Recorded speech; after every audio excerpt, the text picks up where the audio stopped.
কি অবস্থা? পরিবেশ একটু ঠান্ডা আজকে না? তো এই পরিবেশটা ঠান্ডা, এর মধ্যে আমাদের একটা পাওয়ার অ্যাপ্লাই করতে হবে। সেটা হলো বায়ো পাওয়ার শট। তোমাদের সামনে পরীক্ষা এসএসসি 26। তো তোমাদের পরীক্ষায় তোমাদের সিকিউ নিয়ে প্যারা খুব কম থাকে, এমসিকিউ নিয়ে অনেক প্যারা থাকে। তো এই এমসিকিউর প্যারাটা দূর করার জন্য আজকে আমাদের এই পাওয়ার শট। আজকের ক্লাসে আমরা আলোচনা করব হচ্ছে জীবের পরিবেশ। এই অধ্যায়টা থেকে বিগত বছরে কি কি এমসিকিউ আসছে, কি কি আসতে পারে এবং কি কি ইম্পর্টেন্ট সেটাও তোমাদের আজকের ক্লাসে বলে দিব। ঠিক আছে?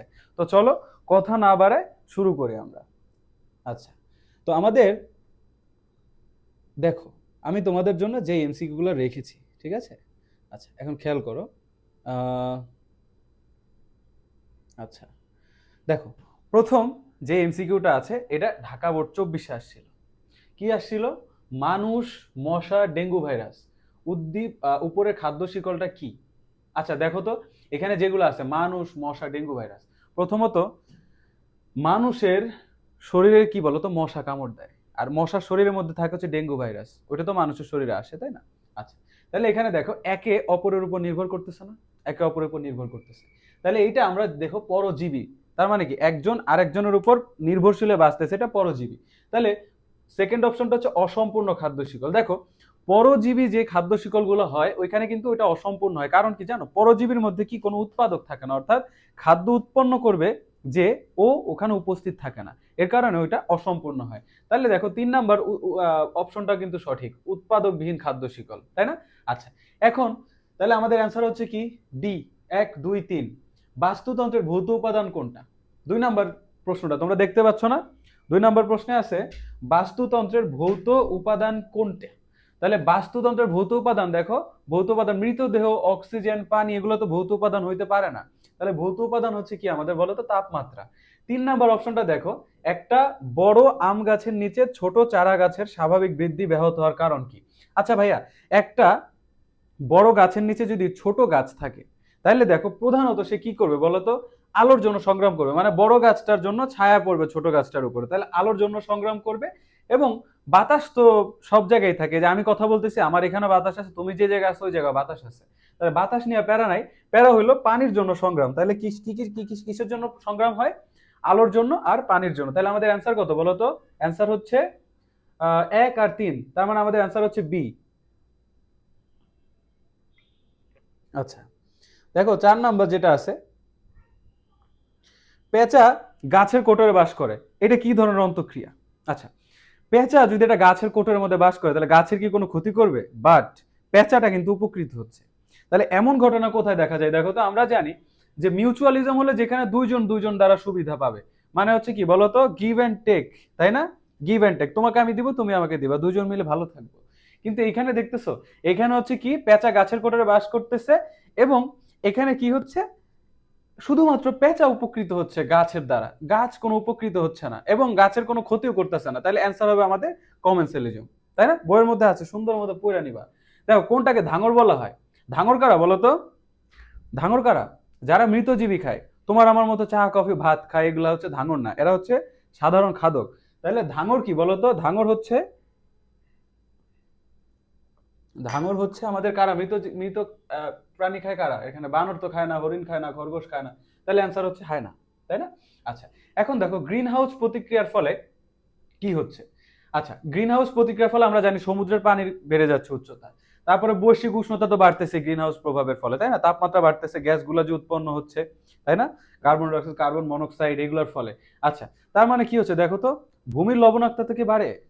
ভূমির লবণাক্ততা তো এটার সাথে সম্পর্কিত না, তার মানে আমাদের অ্যান্সার হচ্ছে 1 আর 2, তার মানে অ্যান্সার হচ্ছে এ। অ্যান্সার হচ্ছে এ। এবার দেখো কোনটিতে, 7 নাম্বার এমসিকিউটার কথা বলতেছি, যে কোনটাতে শক্তির অপচয় কম হয়। ভাইয়া, শক্তির অপচয় কম হয় কোনটার মধ্যে? আমি বলি, তোমাদের খাদ্য যেই শৃঙ্খলটাই পরীক্ষার হলে কোশ্চেনের মধ্যে দেওয়া থাকবে অপশনে, ওইটার মধ্যে যেখানে তোমরা দেখবা হচ্ছে কি বলতো, যেখানে দেখবা শৃঙ্খলটার মধ্যে উপাদান কম, তার মানে এখানে দেখো, এই যে এখানে সবুজ উদ্ভিদ, ফড়িং, ব্যাং, সাপ, অনেকগুলা, দেখো সবচেয়ে ছোট কোনটা? সবুজ উদ্ভিদ, শামুক না? তার মানে যেটা ছোট দেখবা ওটাই হচ্ছে অ্যান্সার, কারণ ওইখানে উপাদানও কম, ওইখানে সদস্য কম, ওইখানে অপচয় কম। যেখানে সদস্য কম সেখানে অপচয় কম না? তোমার পরিবারে যদি 2 জন সদস্য থাকে তাহলে সেই 2 জনের যা খরচ, তোমার পরিবারে যদি 10 জন সদস্য থাকে তাহলে খরচ বেশি না? ঈদের সময় তো খরচ আরো বাইরে যায়। চিন্তা করবা তাহলে এগুলো চিন্তা করলে কমন সেন্স দিয়ে পারা যায়। এখন প্রথম দেখো 8 নম্বর কোশ্চেনটা দেখো, প্রথম ট্রফিক লেভেলের কই আসছিল? দিনাজপুর বোর্ড 24। ভালো কোশ্চেন করছিল। প্রথম ট্রফিক লেভেলে 1000 কিলো ক্যালোরি শক্তি থাকে, তাহলে দ্বিতীয় ট্রফিক লেভেলে কত কিলো ক্যালোরি শক্তি সঞ্চারিত হইতে পারে, তাই না? আচ্ছা, আমরা জানি যে একটা ট্রফিক লেভেল থেকে আরেকটা ট্রফিক লেভেলে যদি যাইতে হয়, মনে করে একটা ট্রফিক লেভেল হল এক্স, তাহলে পরবর্তী ট্রফিক লেভেলে যাইতে হলে আমি সেটাকে 10 দিয়ে ভাগ করব, তাই না? 80 থেকে 90% শক্তি আমার অপচয় হয়ে যায়। তাহলে এখানে কি ঘটনা ঘটতেছে? শক্তি সঞ্চারিত হইতে পারবে কতটুকু? X divided by 10। তাহলে এক্স যদি হয় 1000, এটার 10 দিয়ে ভাগ করে অ্যান্সার হবে 100। তার মানে অ্যান্সার কত? B, option B. আচ্ছা, ভালো কথা। আচ্ছা, এখন দেখো, এখন আমরা 8-এর পরে কোথায় চলে যাব? 9। কাকের বাসায়, ওহো, কাকের বাসায় ডিম পাড়ে। আচ্ছা, কাকের বাসায় কোকিল ডিম পাড়ে, এটা কোন ধরনের আন্তঃক্রিয়া বলতো? কাক, কাকের বাসায় কোকিল ডিম পাড়তেছে, তার মানে তোমার বাসায় যদি তোমার বন্ধু বউ নিয়ে চলে আসে, থাকা শুরু করে দেয়, তাই না? তাহলে কি হবে? ঝামেলা হবে না? তুমি তো তোমার বউ নিয়ে থাকতে পারবা না। তাহলে এটা হচ্ছে সমস্যা। তাহলে কাকের বাসায় যখন কোকিল ডিম পারবে তখন এখানে কি হবে বলতো? তখন এইখানে 2 জন ক্ষতিগ্রস্ত হবে। এটা ঋণাত্মক আন্তঃক্রিয়া। তাহলে ঋণাত্মকের মধ্যে কোনটা আছে দেখো তো? মিউচুয়ালিজম, কমার্শিয়ালিজম তো হলো ধনাত্মক। শোষণ আর প্রতিযোগিতা, এখানে প্রতিযোগিতার কিছু নাই, এখানে হচ্ছে শোষণ, ক্ষতি করতেছে আসলে। তাহলে এটার অ্যান্সার হবে শোষণ। এবার 10 নম্বর, এক্সট্রা চিত্র দেখতে পাচ্ছ, এখানে আমরা এই যে এই গাছটা, এখানে এই যে শিকড়টার মধ্যে দেখতে পাচ্ছি এখানে নোডিউল, তাই না? তাহলে এখানে কি করে? নাইট্রোজেন কি করে? সংবন্ধন করে, তাই না? তাহলে এক্স তৈরিতে অর্থাৎ নোডিউল তৈরিতে ভূমিকা রাখবে কি? আমরা জানি এটা রাইজোবিয়াম হবে অ্যান্সার। তোমরা যারা বই পড়ছো জানো, তাই না? আর যারা বই পড়ো নাই কাইন্ডলি একটু পড়ে নাও, ঠিক আছে? আচ্ছা, এখন দেখো পরবর্তী কোশ্চেন কি আছে? 11 নম্বর, তাই না? আচ্ছা, 11 নম্বর হলো চিত্রে কোন ধরনের আন্তঃক্রিয়া বিদ্যমান? তাহলে চিত্রে এটা চরম একটা কোশ্চেন। চিত্রে কোন ধরনের আন্তঃক্রিয়া বিদ্যমান? চিত্র হচ্ছে কি হচ্ছে বলতো? ওইখানে 2জন উপকৃত হচ্ছে, তাই না? ওই যে রাইজোবিয়াম, না রাইজোবিয়াম কি করতেছে বলতো? রাইজোবিয়াম তোমার কি করে? নোডুল তৈরি করতেছে না? আচ্ছা, কি করতেছে? এখানে এই যে রাইজোবিয়াম ব্যাকটেরিয়া যেটা আছে, এই যে রাইজোবিয়াম ব্যাকটেরিয়া যেটা আছে, এটা শিম জাতীয় যে উদ্ভিদগুলো আছে এইগুলা কি করতেছে বলতো? নাইট্রোজেন সরবরাহ করতেছে। আর এই যে রাইজোবিয়াম ব্যাকটেরিয়া যেটা আছে এটা ওই শিম জাতীয় উদ্ভিদ থেকে শর্করা নিচ্ছে। তার মানে কি করতেছে বলতো? একে অপরের কি করতেছে? উপকার করতেছে। তাহলে একে অপরের উপকার করলে সেটা কি মিউচুয়ালিজম না? আচ্ছা, এই যে দেখো, তোমাকে আমি উপকার করতেছি, তোমরা রেজাল্ট ভালো করে আমার উপকার করবা, তাহলে আমরাও মিউচুয়ালিজমের মধ্যে আছি, তাই না? ভালো কথা। এখন খেয়াল করো 12 নম্বর প্রশ্নটা, পরজীবী এবং মৃতজীবী খাদ্য শিকল সবসময় অসম্পূর্ণ থাকে নিচের কোনটির অনুপস্থিতির কারণে?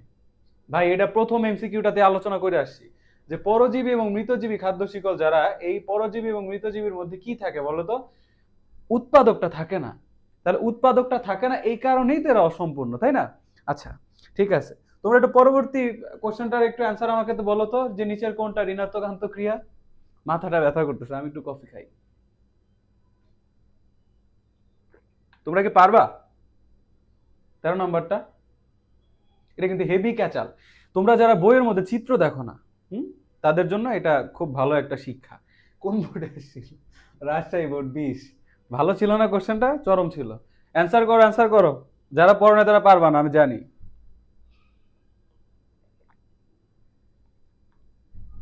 না পারলে করবা ফেল। কি করবা? ফেল করবা। আচ্ছা দেখো, এইখানে এই যে যে চিত্রগুলো দেখতেছি আমরা, এটা তো মিউচুয়ালিজম আমরা দেখতেই পাচ্ছি, তার মানে এটা অ্যান্সার না, ঠিক আছে? আর বাকিগুলো 2টা গাছ আছে এখানে, যে বড় গাছ ছোট গাছ, এটাও তো কোনোভাবে ঋণাত্মক হওয়া সম্ভব না। এখানে এটা আগাছা পর গাছ হয়েছে এটা গাছের মধ্যে, এটাও ঋণাত্মক হওয়া পসিবল না। তাহলে ভাইয়া স্বর্ণলতা গাছ কি তোমরা চিনো? স্বর্ণলতা গাছ দেখো বিভিন্ন গাছের সাথে লাগা থাকে, তো তখন কি হয়? এটার মধ্যে একটা চোষক অঙ্গ থাকে, নাম হচ্ছে হস্টোরিয়া, যেটা দিয়ে চুষে চুষে যার শরীরে থাকে, অর্থাৎ যেই উদ্ভিদের সাথে থাকে ওই ওই উদ্ভিদ থেকে পুষ্টি উপাদান সে শুষে শোষণ করে নিয়ে যায়। তাহলে সেই কারণে এই যে স্বর্ণলতা যদি কোথাও থাকে, তাহলে সেটা হচ্ছে কি বলতো? ঋণাত্মক আন্তঃক্রিয়া। তাহলে আমাদের এই অ্যান্সারটা হচ্ছে ডি। তোমরা ভালো মতো পড়বা, কিন্তু না পড়লে এগুলো কিন্তু পারার কোনো সুযোগ নাই, একদমই সুযোগ নেই। দেখো, আর এই যে এটা তো আমার বোর্ডে লেখাই আছে যে একটা খাদ্য শিকলে উৎপাদক যদি এক্স জুল শক্তি থাকে তাহলে দ্বিতীয় স্তরে খাদক শক্তি পাবে কি? দেখো, প্রথমটা যদি এক্স হয়, তার উপরের লেভেলে শক্তি যাবে এক্স ডিভাইডেড বাই 10, তার উপরের লেভেল শক্তি যাবে কি বলতো? ওই যেটা ছিল ওইটাকে আবার 10 দিয়ে ভাগ, তারপরেরটা থাকবে আবার 10 দিয়ে ভাগ করবে, এমনি করে যাবে। তার মানে আমার ফর্মুলাটা কি হলো? এক্স ডিভাইডেড বাই 10 না? দেখো তাহলে আমার এটার অ্যান্সার কি? X divided by 10 joule. 15 নম্বরে কোশ্চেনটা দেখো, নিচের কোনটাতে শক্তির পরিমাণ বেশি? ভাইয়া, শক্তির পরিমাণ কোথায় বেশি? শক্তির পরিমাণ দেখো কোথায় বেশি। শক্তি হচ্ছে, আমরা যারা শক্তি পাই আমরা কই থেকে পাই বলো তো? উদ্ভিদ থেকে না? তাহলে দেখো, আর আমাদের যে শক্তি, আমাদের তো নিজস্ব শক্তি না, আমরা উদ্ভিদ থেকে পাচ্ছি, সূর্য থেকে পাচ্ছি। তাহলে সূর্য শক্তিশালী, উদ্ভিদ শক্তিশালী। এটার মধ্যে শিয়াল কি উদ্ভিদ? না, এটা তো ছত্রাক, পরজীবী। এটা তো কি? খরগোশ। এটাও প্রাণী। তাহলে ধান গাছ। এটা হচ্ছে তোমার অ্যান্সার। আচ্ছা, উকুন এবং মানুষের মধ্যে কোন ধরনের আন্তঃক্রিয়া বিদ্যমান? এটা যদি না পারো তোমরা, হইলো কিছু। উকুন কি করে বলতো? মানুষের মাথায় থাকে, থাকে রক্ত খায় নাকি, তাই না? আচ্ছা, তাহলে উকুন তো মানুষের ক্ষতি করতেছে না? তাহলে যদি ক্ষতি করে তাহলে এটা শোষণ। এবার কোনটা প্রথম স্তরের খাদক? দেখো, প্রথম স্তরের খাদক, আচ্ছা এখানে দেখো, এটা কিন্তু আবার পুকুরের দেওয়া আছে না? ভালো কথা। তাহলে পুকুরের মধ্যে যে ছোট ছোট ওই যে জো প্লাঙ্কটন গুলা থাকে না, ওগুলা প্রথম স্তরের খাদক। দেখবা ইনফরমেশন গুলো দেওয়া আছে। আর জো প্লাঙ্কটন গুলাকে খায় কে? ফাইটো প্লাঙ্কটন খায়, তাই না? হ্যাঁ, তারপরে ওগুলাকে খায় আবার কি বলতো? আচ্ছা, জো প্লাঙ্কটন গুলাকে, সরি, জো প্লাঙ্কটন গুলাকে খায় হচ্ছে তোমার ছোট মাছ। তারপরে এগুলো হচ্ছে জো প্লাঙ্কটন গুলাকে খায়। তাহলে প্রথম স্তরে খাদক কারা? জো প্লাঙ্কটন। ভালো কথা। তাহলে আমাদের এই গেল হচ্ছে 17 নাম্বার। এরপরে হচ্ছে নাম্বারই নাই, যাই হোক। দেখো, আমরা সরিষা ফুলে যদি মৌমাছি বসে, তাহলে সরিষা উদ্ভিদ তো ক্ষতিগ্রস্ত না, মৌমাছি ক্ষতিকর বলো তো? মৌমাছি মধু খায়, ফুল ফুটায়, মধু খায়। তাহলে মধু খাচ্ছে, ক্ষতি করতেছে না। তাহলে ক্ষতি যদি না করে তাহলে আমার অ্যান্সার তো 2-3 হবে। এটা চিন্তা ভাবনা করে লাভ নাই। মৌমাছি উপকৃত হবে, সরিষা ক্ষেত্রের মালিকও ক্ষতি, ইয়াকে লাভবান হবে। গুড। আচ্ছা, এখন পরবর্তী প্রশ্নটা দেখো, রাইজোবিয়াম ব্যাকটেরিয়া শিম জাতীয় উদ্ভিদের মধ্যকার সম্পর্ক। ভাই, এটা তো বলে আসছি একটু আগে যে এটা মিউচুয়ালিজম, কারণ দুইটাই উপকার হচ্ছে। রাইজোবিয়াম ব্যাকটেরিয়া কি করতেছে? শিম জাতীয় উদ্ভিদ থেকে কি পাইতেছে বলো তো? নাইট্রোজেন পাইতেছে। নাইট্রোজেন সরবরাহ পাচ্ছে না? আর এই ব্যাকটেরিয়াটা কি করতেছে? শর্করাটা নিচ্ছে শিম জাতীয় উদ্ভিদ থেকে। তাহলে এটা হচ্ছে মিউচুয়ালিজম। পুকুরের বাস্তুতন্ত্রে ব্যাং কোন স্তরের অন্তর্ভুক্ত? পুকুরের বাস্তুতন্ত্রে ব্যাং তো ডেফিনেটলি উৎপাদক না। তাহলে ব্যাং হচ্ছে তোমার দ্বিতীয় স্তরের খাদক, কারণ প্রথম স্তরের খাদক হচ্ছে তো জু প্লাঙ্কটন। তাহলে দ্বিতীয় স্তরের খাদক হচ্ছে কি বলতো? ব্যাং। আচ্ছা, এখন উৎপাদকের বৈশিষ্ট্য কোনটা? হায় হায়, এত ইজি কোশ্চেন। উৎপাদকের বৈশিষ্ট্য কোনটা? উৎপাদকের বৈশিষ্ট্য এরা সবুজই, কারণ এরা নিজে নিজে খাবার তৈরি করে। ঠিক আছে? আচ্ছা, এই যে দেখো, এই যে চলে আসছে, স্বর্ণলতা তার চোষক অঙ্গের মাধ্যমে আশ্রয়দাতা উদ্ভিদ থেকে খাদ্য সংগ্রহ করে। এটা কোন ধরনের অন্তঃক্রিয়া? শোষণ, তাই না? এতক্ষণ যদি কোন একটা অবুঝ শিশু ক্লাস করে থাকে, আমার কথাগুলো যদি মনোযোগ দিয়ে শুনে থাকে, তাহলে এটা অ্যান্সার সে পারবে, তাই না? ভালো কথা। আচ্ছা, এখন তাহলে কথা হইলো, একটা ব্যাং, একটা ব্যাঙের ওজন 200 গ্রাম, সারাদিনে কি পরিমাণ সে পোকামাকড় খাইতে পারে? ব্যাঙের একটা ইন্টারেস্টিং ক্যারেক্টার কি জানো? ওর যতটুকু ওর ভর থাকে ও ততটুকু খাবার খাইতে পারে। তাহলে এখানে কি ঘটনা ঘটতেছে? একটা ব্যাঙ 200 গ্রাম, তাহলে এটা সারাদিনে খাবার পোকামাকড় খাইতে পারবে কত বলো তো? 200 গ্রাম খাইতে পারবে। দেখছো, ঢাকা বোর্ড 19-এ 17 আসছে। তোমাদের যে 26-এ আসবে না কোনো গ্যারান্টি আছে? দেখবা চলে আসছে। তোমাদের এমন কোশ্চেন আসতে পারে যে 10টা ব্যাঙ আছে, 10টা ব্যাঙে হচ্ছে 10টা ব্যাঙের ভর হচ্ছে প্রত্যেকটা 150 গ্রাম করে। তাহলে দৈনিক কতটুকু খাবার খাবে, বা সপ্তাহে কতটুকু খাবার খাবে? যদি কঠিন করে, মিলন সাহেব আসছে যেহেতু, তোমাদের ভয় আর কি। হরিণ এবং বাঘ কোন জীব বৈচিত্র্যের অন্তর্ভুক্ত? হরিণ এবং বাঘ। আচ্ছা দেখো, দুইটা কি বলতো? কিসের, কোন কোন ধরনের হবে? এটা প্রজাতিগত বৈচিত্র্য হবে। কি হবে? বংশগতি হওয়ার তো সুযোগ নেই। এটা পরিবেশগত না বাস্তুতান্ত্রিক না, এটা প্রজাতিগত। দুটা আলাদা, দুটা প্রজাতির মধ্যে তোমার এখানে বৈচিত্র্য রয়েছে। আচ্ছা, কোনটি শিকারজীবী শৃঙ্খল? মৃত জীব তো মরে গেছে, শিকার করতে পারবে না। মরিচ গাছ কি শিকার করবে? পাখি, আঙুর পাখির শিকার করতে পারবে না। সি নাম্বার অপশন যেটা আছে, সি নাম্বার শেওলা মাছ চিলেলেও পারবে না। তার মানে অ্যান্সার হচ্ছে গোলপাতা, হরিণ বাঘ। বাঘ হরিণ খাবে, হরিণ গোলপাতা খাবে। ফাইন। তাহলে দেখো, পরবর্তী প্রশ্ন, জীব বৈচিত্র্য সংরক্ষণের উপায় কি? তা জীব বৈচিত্র্য সংরক্ষণের উপায়, ভালো কথা, হ্যাঁ, মাঝখানেরটা তো হওয়ার কোনো সুযোগ নাই। N2O এর উৎপাদন বাড়াইলে কিচ্ছু হবে না। এটা কি করতে হবে? জনগণকে শিক্ষিত করে গড়ে তুলতে হবে। তোমার আমার মতো যারা জনগণ আছে, মানে কোন একটা, মানে একটা অন্যরকম প্রাণী দেখছি, মালটাকে ধর, হ্যাঁ, এরকম করা যাবে না। ওইটাকে রাখতে হবে। তারপরে জীব বৈচিত্র্য সংরক্ষণ করার জন্য পরিবেশ দূষণ করা যাবে না, পরিবেশের ক্ষতি হয় এমন কোনো কাজ করা যাবে না, গাছ কাটায় ফেলা যাবে না, অপ্রয়োজনীয় গাছ তুমি কাটলে, একটা কাটলে 10টা লাগাও। আচ্ছা, তাহলে এইভাবে করে পরিবেশ সংরক্ষণ করবো। পরিবেশ সংরক্ষণ করলে জীব বৈচিত্র্য সংরক্ষিত। জনগণকে শিক্ষিত করতে হবে, পরিবেশের যে নীতিগুলো আছে ওগুলো যথাযথভাবে অনুসরণ করতে হবে। কারণ আমাদের দেশের যে আইন, এগুলা সম্ভব না। আচ্ছা, তাহলে পরের প্রশ্ন হচ্ছে, কোন প্রাণীগুলো প্রকৃতির জঞ্জাল সাফ করতে গুরুত্বপূর্ণ? এখন প্রকৃতির জঞ্জাল কারা? আমরা না? আমরা মরে গেলে আমাদের খায় কে? আমাদের মরে গেলে আমরা খাই হচ্ছে, আমাদের খায় কে? শকুন, শকুন, কাক। কাক দেখো না, যত সব ভালো সুঘ্রাণ, হ্যাঁ, ভালো, হ্যাঁ, যে সকল জিনিসপাতি আছে রাস্তায় পড়ে থাকে সেগুলো খায়, তাই না? আমরা রাস্তা পরিষ্কার করার জন্য রাস্তায় যেগুলো ফেলি, সেগুলা কাক খেয়ে কি করে বলো তো? জঞ্জাল করে না? হ্যাঁ, তাহলে কাক, শকুন, হায়না এরা হচ্ছে কি করে বলতো? প্রকৃতির জঞ্জাল সাফ করতে হেল্প করে। তাহলে অ্যান্সার হচ্ছে বি। আচ্ছা, এখন দেখো পরের প্রশ্ন কি আছে। একটা গাছের মধ্যে একটা পাখির বাসা, এটা কি করে ফেলছি? আচ্ছা, পাখির ভাই, এটা কমেন্সালিজম ভাই, এটা বারবার আসছে। এই যে ভালো প্রশ্ন, আসিফ উপদেষ্টা না, যাই হোক, আসিফ একদিন বাড়ির সামনের মাঠে কিসের উপর বসেছিল? ঘাসের উপর বসেছিল। উফ, প্রাণবন্ত মুহূর্ত। সেখানে সে ব্যাং, ফড়িং, খরগোশ এবং আকাশে উড়ন্ত বাজ পাখি দেখতে পাইলো। চিন্তা করছো কত কিছু দেখে। তুমি আমি তো ফোনের মধ্যে তাকায় থাকি। আচ্ছা, তাহলে আকাশে উড়ন্ত বাজ পাখি দেখতে পাইলো। চমৎকার, চমৎকার। আর্জেন্টিনার গোলকিপার বাজ পাখি। আসিফের দেখা জীবগুলোর প্রথম স্তরে খাদক কে? এই প্রথম স্তরে খাদক কে? যারা তৃণভোজী, না ঘাস এগুলা খায়। তাহলে ঘাস খায় কে? ব্যাং ঘাস খায়? খায় না, আল্লাহ। ঘাস খায় কে? ফড়িং, খরগোশ এরা খায়। তাহলে অ্যান্সার হচ্ছে কি সি। একটা বড় আম গাছে কুমড়া গাছ জড়ায় আছে, এটা কিসের উদাহরণ? ও তো জড়ায় থাকতেছে, কোনো ক্ষতি করতেছে? মনে করো এই যে কেউ জড়া ধরছো তুমি, এখন এটা কারো ক্ষতি করলা? ক্ষতি তো করলা না, তুমি তাকে হাক করলা, সে তুমি তোমার উপকার হলো, তোমার মনটা ভালো হয়ে গেল। তাহলে বড় আম গাছকে কুমড়া গাছ যদি জড়ায় ধরে, তাহলে এখানে কুমড়া গাছ উপকৃত হচ্ছে, কিন্তু বড় আম গাছের কোনো ক্ষতি হচ্ছে না। বড় আম গাছের কোনো ক্ষতি হইতেছে? বড় আম গাছের যেহেতু কোনো ক্ষতি হইতেছে না, তাহলে এখানে একজন যদি উপকৃত হয়, তাহলে সেটা হচ্ছে কমন সেলিজম। সেটা কি? কমন সেলিজম।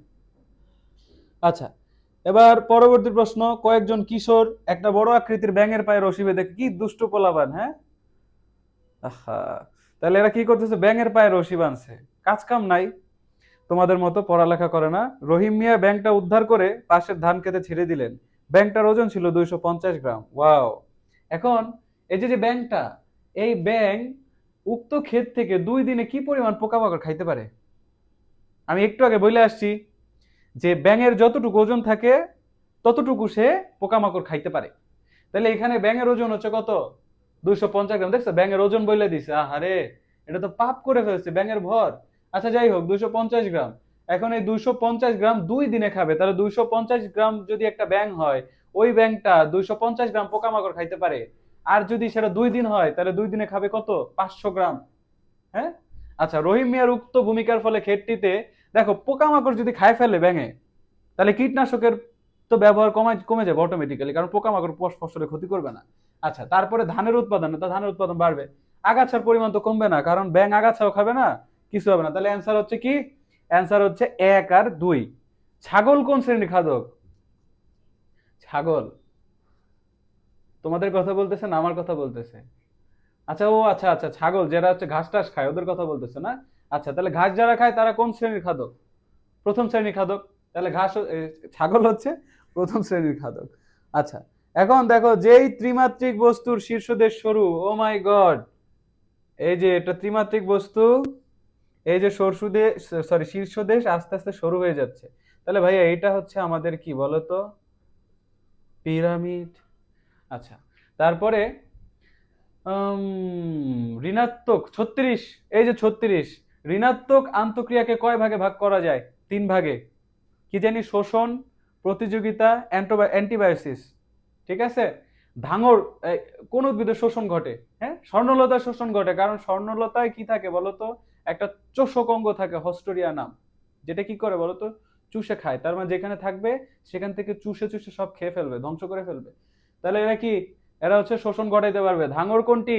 ধাঙর হচ্ছে শকুন। ধাঙর কারা বলতো? স্ক্যাভেঞ্জার, যারা মৃত জীব খেয়ে বেঁচে থাকে। আচ্ছা, এখন তাহলে এই যে আবার সেম প্রশ্নটা আসছে, হস্টেরিয়া দেখা যায় কিসের মধ্যে? স্বর্ণলতার মধ্যে। প্রথম শ্রেণীর খাদক কোনটা? বাঘ তো প্রথম শ্রেণীর না, বাঘ তো তোমার আমারে খায়। সাপ হচ্ছে ব্যাং খায়, তাহলে ব্যাং ব্যাং তো আরো দ্বিতীয় স্তরে। তাহলে শিয়াল, এই যে শিয়ালও খাবে না। হরিণ, হরিণ কি খাবে? ঘাস খাবে না? হরিণ ঘাস খাবে, তাহলে হরিণ হচ্ছে তোমার প্রথম শ্রেণীর খাদক। আচ্ছা, তাহলে কোনটা মৃতজীবী খাদ্য শৃঙ্খল? মৃতজীবী খাদ্য শৃঙ্খল কারা বলো তো? মৃতজীবী খাদ্য শৃঙ্খল হলো এই যে দেখো, যারা মৃত, এই যে মৃতজীব, বিয়োজক, অ্যামিবা, এই মৃতজীবকে বিয়োজন ঘটায় হচ্ছে বিয়োজকরা, আর এই বিয়োজকরা কারা বলতো? ব্যাকটেরিয়া। আর এই ব্যাকটেরিয়া গুলা পরে হচ্ছে অ্যামিবা। আচ্ছা, তাহলে এই ঘাস, হরিণ, বাঘ এটা তো মৃতজীবী না, সবাই জীবিত। জুপ্লাঙ্কটন, মাছ, বক জীবিত, সবুজ বক, পাখি, শিয়াল সব জীবিত। এবার দেখো 42 নম্বর কোশ্চেনটা, কমন সেলিজমের মাধ্যমে কি হয়? সহযোগীদের মধ্যে একজন উপকৃত। যারা ক্লাসটা করে আসছো ইতিমধ্যে তোমরা এটা মুখস্থ হয়ে গেছে, একদম ঠাডা মুখস্থ। সহযোগীদের মধ্যে একজন উপকৃত হয়, সহযোগী সদস্য উপকৃত না হইলে ক্ষতিগ্রস্ত হয় না, উভয় তো উপকৃত হয় না, উভয় উপকৃত হয় মিউচুয়ালিজমে, লাইক তোমার আমার মধ্যে সম্পর্ক যেরকম তারা। তাহলে এখানে অ্যান্সার হচ্ছে 1 এবং 2। তাহলে 42 এর অ্যান্সার হচ্ছে কত? বি না? বি। সোনার বাংলাদেশ, মশার সুকীট কোন স্তরে খাদক? মশার সুকীট হচ্ছে প্রথম স্তরে খাদক। হস্টোরিয়া থাকে কিসের মধ্যে? স্বর্ণলতার মধ্যে, এটা আমরা দেখছি একটু আগে। বাস্তুতন্ত্রে, এই যে গুরুত্বপূর্ণ একটা প্রশ্ন, Ispahani public school and college, Chatgaon. তাহলে বাস্তুতন্ত্রের শক্তি প্রবাহ কেমন? একমুখী। বাস্তুতন্ত্রের শক্তি প্রবাহ কি হয়? একমুখী হয়, মনে রাখবা। মিউচুয়ালিজমের সহযোগীদের মধ্যে কোনটা ঘটে? মিউচুয়ালিজমের সহযোগীদের মধ্যে কি হয় বলতো? মিউচুয়ালিজমের মধ্যে উভয় উপকৃত, তার মানে অ্যান্সার হচ্ছে আমাদের বি। আচ্ছা, পরাশ্রয়ী উদ্ভিদের ক্ষেত্রে দেখা যায় কি বলতো? কমেন্সালিজম, তাই না? যেটা একটা উদ্ভিদ অন্য উদ্ভিদের উপর মানে আগাছা পরগাছা, তাহলে এটার মধ্যে কমেন্সালিজম দেখা যায়, যে থাকে সে উপকৃত হয়, ক্ষতি সাধারণত করে না। এই দেখো উপরের চিত্রে তৃণভোজীর অবস্থান, এই তৃণভোজীর অবস্থান থাকে কোথায় বলতো? এই যে একটা পিরামিড হলে দেখবা তোমাদের বইয়ের মধ্যে পিরামিডের চিত্র আছে, নিচের থেকে যখন 2 নাম্বার উঠবা তখন দেখবো এখানে তৃণভোজী ঘাস টাস আছে, দেখবা, খেয়াল করে দেখো। তাহলে অ্যান্সার হচ্ছে আমাদের বি। উপরের চিত্রে এই যে একটা পিরামিড যে আছে, এই যে পিরামিড যে আছে, এই পিরামিডের মধ্যে দেখো শক্তি প্রবাহ হচ্ছে একমুখী, একটু আগে বলে আসছি। তারপরে ডি থেকে সি তে যখন যাবে, দেখো এই পিরামিডটার এই যে এইখান থেকে যখন এইখানে যাবে তখন x/10 মানে 10 ভাগ শক্তি কমতে থাকবে। তার মানে কি বলতো? অপচয় হবে কতটুকু?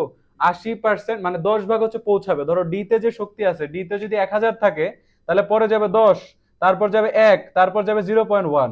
তার মানে দেখো তো এইটা হচ্ছে কি শক্তি যাচ্ছে। এখন তাহলে কতটুকু অপচয় হয়ে যাচ্ছে? 10% যদি স্থানান্তরিত হয়, তাহলে অপচয় হচ্ছে কত পার্সেন্ট? 90%। আচ্ছা, তাহলে এটা আমার 1 2 কারেক্ট, এ অংশের শক্তি সবচেয়ে কম, হ্যাঁ এটা সত্য কথা। তাহলে আমাদের অ্যান্সার হচ্ছে ডি, 1 2 3, তিনটাই অ্যান্সার। আচ্ছা, তার মানে ডি নাম্বার হচ্ছে অ্যান্সার। এখন দেখো 52 এর মধ্যে কি আছে? শৈবাল ছত্রাকের সহাবস্থান হইলো, আচ্ছা শৈবাল এবং ছত্রাক, এরা দেখো শৈবাল ছত্রাক দ্বারা উপকৃত হয়, ছত্রাক শৈবাল দ্বারা উপকৃত হয়। তাহলে এখানে আমরা দেখতে পাচ্ছি যে যেহেতু একজন একজনের দ্বারা উপকৃত হচ্ছে, তাহলে সেটা মিউচুয়ালিজম হবে। মিউচুয়ালিজম একটা ধনাত্মক আন্তঃক্রিয়া, উইন্ন। তারপর আমরা জানি যে এটা লাইকেন গঠন করে শৈবাল এবং ছত্রাক। আচ্ছা, এখন দ্বিতীয় স্তরের খাদক কোনটা? রুই, বোয়াল, কাতল এগুলো হচ্ছে বড় মাছ। বড় মাছগুলা কি করে বলো তো? ছোট মাছগুলাকে খায়। তাহলে এই যে দ্বিতীয় স্তরের খাদক হবে কি? চিংড়ি। এগুলো তো সব তৃতীয় স্তরের খাদক, তাহলে দ্বিতীয় স্তরের খাদক চিংড়ি। আমাদের আর কি আছে? আচ্ছা দেখো, এই অধ্যায় থেকে তোমাদের পরীক্ষায় 3 থেকে 4টা এমসিকিউ থাকবে, বা হ্যাঁ 3 থেকে 4টা, 4টা অ্যাটলিস্ট থাকবে, বা 5টাও থাকতে পারে। তোমাদের মোট অধ্যায় 6টা না, তাহলে এখান থেকে 4-5টা এমসিকিউ থাকবে, এবং এখান থেকে শর্ট কোশ্চেনও থাকবে। এই যে দেখছো না, এই যে ধনাত্মক আন্তঃক্রিয়া কি, ঋণাত্মক আন্তঃক্রিয়া কি, কমেন্সালিজম কি, মিথস্ক্রিয়া কি, তারপরে মনে করো তোমাদের এই যে যেসব উদাহরণ আছে, এই সবগুলো খুবই ইম্পর্টেন্ট, তাই না? খাদ্য শৃঙ্খল, খাদ্য জাল, একটু চিত্র আঁকবা সিকিউতে ভালো করার জন্য। যেহেতু আমাদের আজকে টার্গেট ছিল বায়ো পাওয়ার শট এমসিকিউ, তাহলে আমরা আজকে এমসিকিউ ফোকাসডই থাকি। তাহলে আমাদের এই অধ্যায় থেকে যেই এমসিকিউ গুলো বিগত বছর বোর্ডে আসছে, এবং দেখো স্কুলেও কিছু কোশ্চেন আমি তোমাদেরকে সলভ করাই দিলাম, এর বাইরে সাধারণত তোমাদের পরীক্ষায় কোশ্চেন আসবে না। বুঝতে পারছো? তাহলে আমরা কি করব? আমরা আজকের এই ক্লাসটা এখানেই শেষ করব। পরবর্তীতে আমরা অন্য কোনো চ্যাপ্টার নিয়ে আসবো তোমাদের সামনে। ততক্ষণ পর্যন্ত তোমরা ভালো মতো পড়ালেখা করতে থাকো, আর নিজেদের শরীরের যত্ন নাও। পরীক্ষার আগে শরীরের যত্ন নেওয়াটা খুব গুরুত্বপূর্ণ, কারণ তুমি সারা বছর পড়ছো বা পড়ো নাই, এখন ধুমায় পড়তেছো, 1 মাস 2 মাস পড়তেছো ধুমায়। তো পড়ার পরে এখন যদি হঠাৎ করে তুমি অসুস্থ হয়ে যাও, তাহলে তুমি কি তোমার ঠিকমতো ইয়াটা দিতে পারবা? মানে তোমার যে এফোর্টটা দেওয়ার কথা ছিল এক্সামে, যে তোমার আউটপুটটা আসার কথা ছিল, ওটাকে আনতে পারবা? পারবা না। সো তোমরা নিজের শরীরের যত্ন নাও, নাইলে প্যারা খেয়ে যাবা। ঠিক আছে? আল্লাহ হাফেজ।